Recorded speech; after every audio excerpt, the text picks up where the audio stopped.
Gloire à Dieu, prions le Seigneur. Notre Père et notre Dieu, nous voulons te dire merci, nous te prions de te révéler à nous par ta parole. Permets, Seigneur, que notre cœur puisse comprendre clairement et simplement ce que tu as à nous dire, au nom puissant de Jésus. Merci, Seigneur. Au nom de Jésus, on a prié. Amen. Le thème que je voudrais aborder avec vous aujourd'hui est un piège sans fin. Un piège sans fin. Un piège dont les conséquences seront sans fin. Dans Jérémie chapitre 29, le verset 11, Jérémie 29, verset 11, car je connais les projets que j'ai formés sur vous, dit l'Éternel, projets de paix et non de malheur, afin de vous donner un avenir et de l'espérance. Ici, c'est Dieu qui parlait à Jérémie.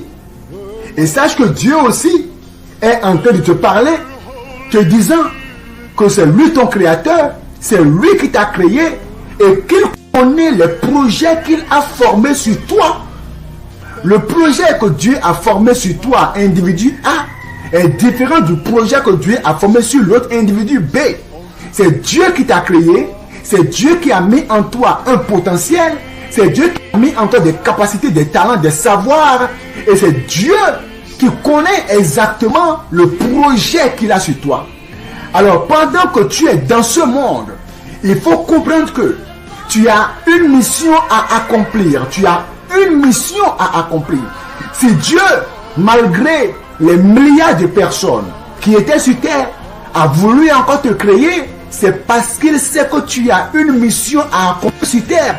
Une mission que personne ne peut accomplir si ce n'est toi.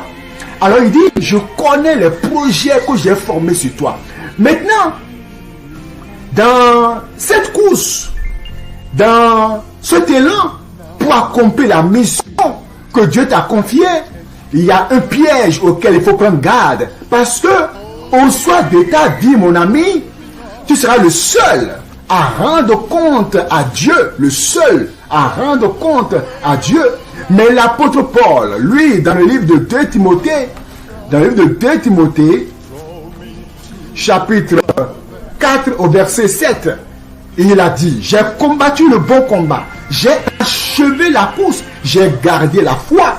Désormais, la couronne de justice m'est réservée. Le Seigneur, le juste juge, me la donnera dans ce jour-là, et non seulement à moi, mais encore à tous ceux qui auront aimé son avènement. L'apôtre Paul a combattu le bon combat.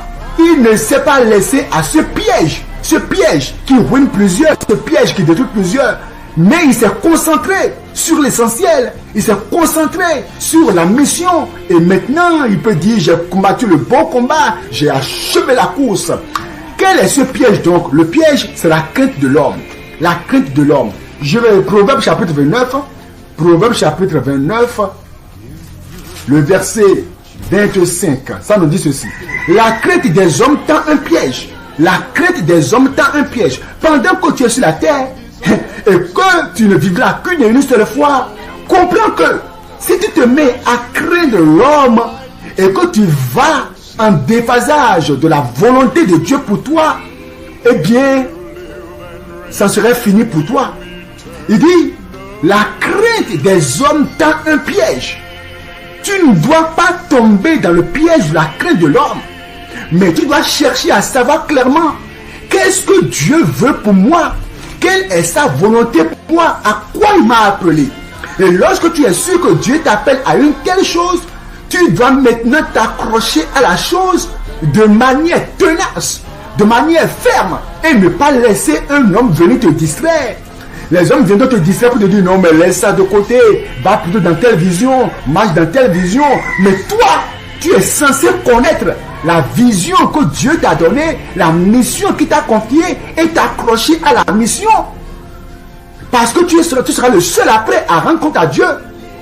Dans Galates chapitre 1 verset 10. Et maintenant, est-ce la faveur des hommes que je désire ou celle de Dieu? Dieu t'a appelé à quoi? À quoi Dieu t'a appelé? Est-ce que tu es dans la vision des hommes ou dans la vision de Dieu?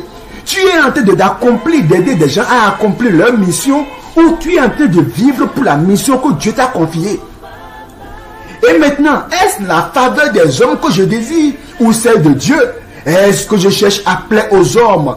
Si je plaisais encore aux hommes, je ne serais pas serviteur de Christ. Mon ami, un piège sans fin, c'est le fait que tu tombes dans le piège de la crainte des hommes et tu te mets à laisser de côté réellement ce à quoi tu es appelé. Et tu cherches à plaire aux hommes, à avoir leur éloge, à avoir leur approbation, à avoir leur acclamation. Tu cherches à attirer les regards des hommes sur toi. C'est pas ça l'essentiel. Ce n'est pas eux qui te jugeront au dernier jour. Cherche à plaire à Dieu et non à craindre l'homme. L'homme, il faut le respecter, mais il ne faut pas avoir peur de l'homme. Si tu es sûr que Dieu t'a appelé à telle ou telle chose, accroche-toi à ça, parce que au soir de ta vie, tu seras le seul à fermer les yeux et à rentrer dans l'éternité.